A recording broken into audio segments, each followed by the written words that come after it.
әкімдігінің білім басқармасының оқу-әдістемелік кабинетінің ұйымдастыруымен бастау алған жыр керуенін Жасөркен орта мектебінің қазақ тілі пәнінің мұғалімі Қалабаева Әйгерімнен қабыл алдым.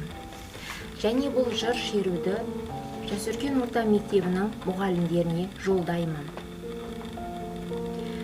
Академик, жазушы Ғабит Мүсірепов Жамбыл дүниеге екі келіп туған ақын деген екен.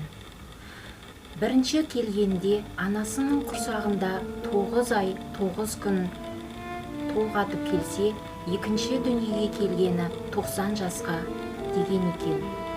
Міне, Жамбыл Жабаев атамызға да биыл 175 жыл. Осы орайда Жамбыл атамыздың Алатау өлеңін оқып бермекшімін.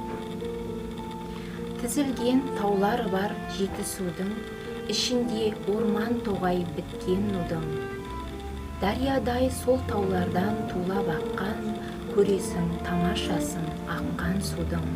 Есепсіз тау суреті көз жетпейтін, қазынасы көп айтуға тіл жетпейтін.